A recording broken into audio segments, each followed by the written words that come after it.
Hello friends, स्वागत है आप सबका अपना यूट्यूब चैनल प्रिपरेशन स्टडी में। आज मैं पढ़ाने जा रहा हूँ क्लास 9 का जीव विज्ञान। ठीक है, तो आप लोग ध्यान से देखेंगे।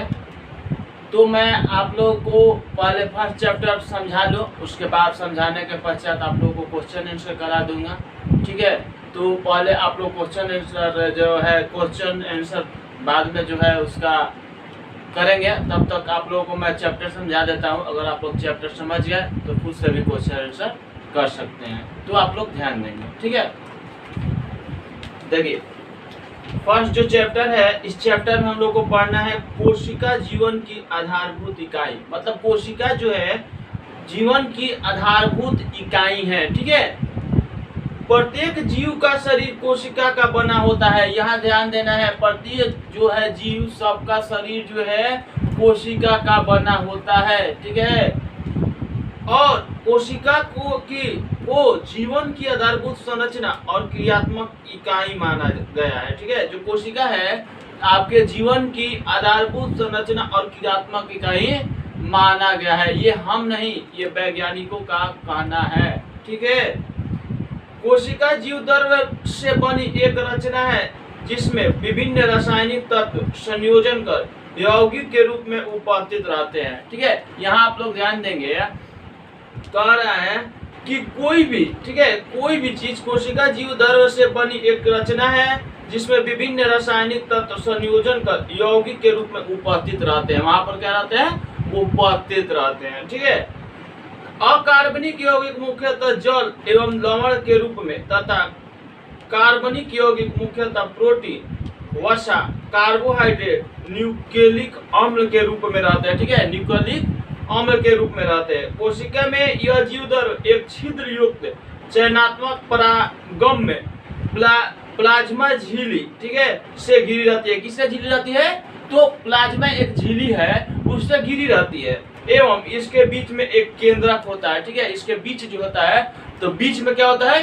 तो केंद्रक होता है। ठीक है, आगे हम लोग समझेंगे कि कोशिका का ये जो है, देखिए कह रहे थे अभी कि एक केंद्रक का बना होता है और कोशिका का बना होता है। ठीक है, जैसे लगभग 60 किलोग्राम के एक मानव शरीर में 60 गुने 10 के पावर 15 कोशिकाएं पाई जाती है। एक मनुष्य जो है, मानव जो है, उसके शरीर में 60 किलोग्राम के एक मानव, मतलब जो 60 किलोग्राम का है, ठीक है, उसके शरीर में 60 गुने 10 के पावर 15 कोशिकाएं पाई जाती है। कितना? 60 गुने 10 के पावर 15 कोशिकाएं पाई जाती है। ठीक है, बहुकोशिकीय जीवों में विभिन्न कार्यों को सुधार रूप से संपन्न करने के लिए अनेक कोशिकाएं समाहित होकर विभिन्न आगे का निर्माण करती है और इसी तरह आगे का निर्माण करती रहती है। ठीक है, तो इनमें श्रम का विभाजन होता है। विभिन्न प्रकार के पौधे, शैवाल, कवक, मांस, फल आदि तथा जंतु इसके उदाहरण है। ये सब किनके उदाहरण है? तो इनके उदाहरण है। ठीक है, बहुकोशिकीय जीवों का विकास एक कोशिका से ही कोशिका विभाजन द्वारा होता है और इसका जो है कोशिका विभाजन के द्वारा इसका संपन्न हो जाता है।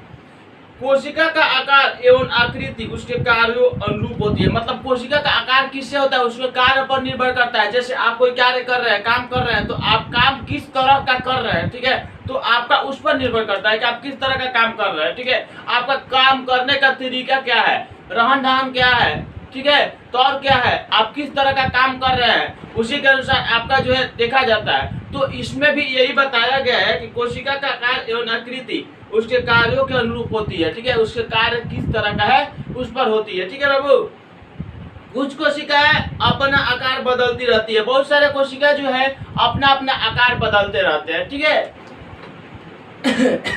जैसे अमीबा हमारे रुधिर में मौजूद श्वेत रक्त कोशिकाएं ल्यूकोसाइट्स कहते हैं। ठीक है, इसको हम क्या कहते हैं? यहाँ फिर से आप लोग ध्यान देंगे, कुछ कोशिकाएं अपना आकार बदलती रहती है। जैसे अमीबा हमारे रुधिर में मौजूद श्वेत रक्त कोशिकाएं ल्यूकोसाइट्स, ठीक है, ल्यूकोसाइट्स, ठीक है, जो कि कहते हैं, फिर निरंतर अपना रूप बदलती रहती है। तंत्रिका कोशिका का आकार बहुत पतला और लंबे तार की तरह होता है। आप लोग लंबा तार देखे हैं, उसका तरह, उसी के तरह इस कोशिका का आकार होता है। ठीक है, इसके द्वारा आवेगों का चालन होता है, जैसे बिजली का चालन तारों द्वारा होता है। जैसे बिजली का चालन, जो बिजली जब जलती है तो बिजली किसके द्वारा जलती है? तार इसमें जोड़ा जाता है तो तार के द्वारा होता है, ठीक है। तो उस तरह इसमें इसका अनुरूप बदलता रहता है। तंत्रिका कोशिका का आकार बहुत पतला और लंबे तार की तरह होता है।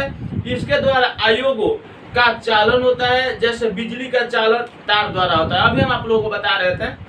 ठीक उसी प्रकार आवेगों का चालन तार की ही तरह लंबी पतली तंत्रिका कोशिकाओं द्वारा शरीर के विभिन्न भागों में होता है। उसी तरह हमारे शरीर जो है, शरीर में उसी तरह क्या होता है? कोशिका के द्वारा संपन्न होता है। वही बिजली के तार जैसा होता है, जैसे लाइन का कनेक्शन क्या है? बिजली के तार के द्वारा होता है। उसी तरह हमारे शरीर में उसका कनेक्शन है, ठीक है।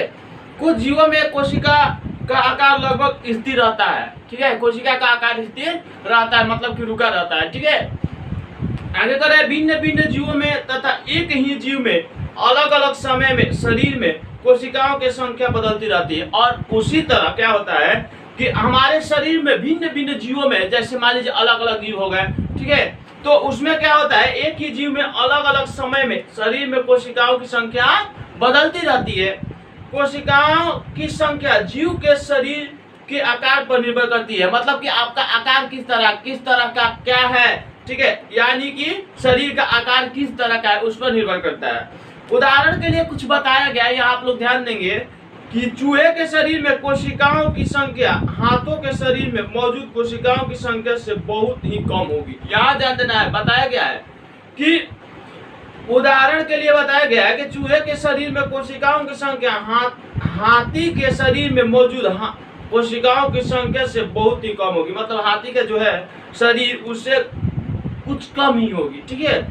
पौधों में भी वट वृक्ष की तुलना में गुलाब के पौधे में कोशिकाओं की संख्या बहुत कम होगी। अब यहाँ देखिए वट का वृक्ष कितना बड़ा होता है, ठीक है, उससे और गुलाब का ये जो है पौधे से तुलना करेंगे तो बहुत ही कम होगा। यहाँ तो सोचना है कि यहाँ पेड़ कितना बड़ा हो गया, ये जो गुलाब के पौधे हैं ये कितने छोटे हो गए, तो उनसे अगर आप तुलना करेंगे तो उनसे बहुत ही कम होंगे। बात यहाँ सटीक है। आगे कह रहा है कि जीवन व्यवस्था के स्तर, यहाँ पर जीवन व्यापन का स्तर क्या है, व्यवस्था का स्तर क्या है। प्रत्येक जीव के शरीर का निर्माण करने वाली कोशिका में कुछ मूलभूत कार्य करने की क्षमता होती है। बहुकोशिकीय जीवों में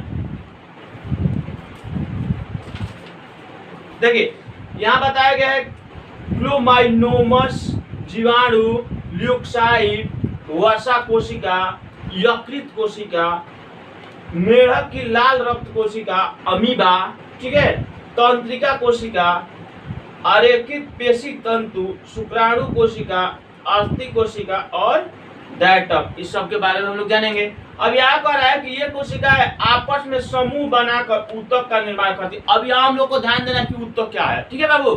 तो कह रहा है कि एक संरचना और एक सा कार्य करने वाली कोशिकाओं के समूह को ऊतक कहते हैं। यहाँ पर आप लोग ध्यान देंगे, ध्यान देना अति आवश्यक है। एक संरचना और एक सा कार्य, मतलब एक संरचना और एक सा कार्य, ठीक है, यानी कि काम, क्या काम करने वाली कोशिकाओं के समूह को, ठीक है, पूरा समूह को, ठीक है, यानी समूह को, ठीक है, ऊतक कहते हैं। ऊतकों के समूह जो किसी विशिष्ट कार्य को संपन्न करते हैं तथा जिनका विशिष्ट संरचनात्मक संगठन होता है अंग कहलाता है, ठीक है। मतलब उसका सारे शरीर का जब मतलब हमारा निर्माण हुआ है, ठीक है, निर्माण होने के पश्चात सारे शरीर का अंग का निर्माण हुआ, ठीक है, अंग का निर्माण हुआ तो यहाँ कर अंग का निर्माण होता है तो वहां पर क्या होता है, जब विशेष कार्य को संपन्न करते हैं, जब सारा कार्य संपन्न हो जाता है तो वहां पर क्या होता है, जिनका विशिष्ट संरचनात्मक संगठन होता है अंग कहलाते हैं, वो कहते हैं अंग कहलाते हैं। उदाहरण के रूप में हम भोजन के पाचन की संपूर्ण प्रक्रिया ले, सबसे पहले भोजन का अंतर्ग्रहण होता है। जैसे हम पहले भोजन करते हैं ना, करते हैं कि नहीं करते हैं, करते हैं, ठीक है।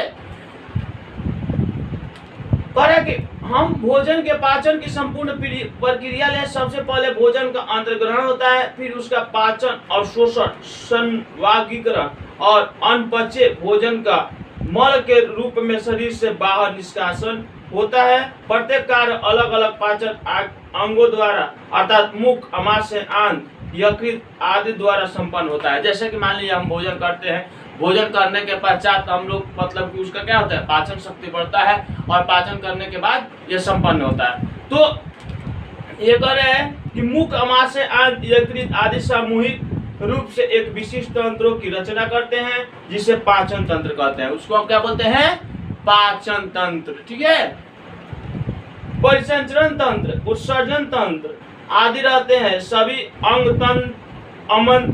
तंत्र मिलकर जीव या व्यष्टि का निर्माण करते हैं। अब आगे के वीडियो में हम लोग कोशिका की खोज के बारे में पढ़ेंगे कि कोशिका की खोज क्या होती है। तब तक के लिए इतना ही। ठीक है, अगर मेरा ये वीडियो समझ में आया हो तो इससे आप लोग लाइक सब्सक्राइब शेयर करें। और भाई अब जो हम वीडियो भेज रहे हैं उसको आप लोग पढ़ें, खूब मेहनत करें। ठीक है, वीडियो बनाने में बहुत ज़्यादा मेहनत लगता है और इसे लाइक शेयर सब्सक्राइब करें ताकि मेरा भी मनोबल बढ़े और आगे भी वीडियो बनाएं। और तब तक के लिए इतना ही, धन्यवाद, बाय बाय।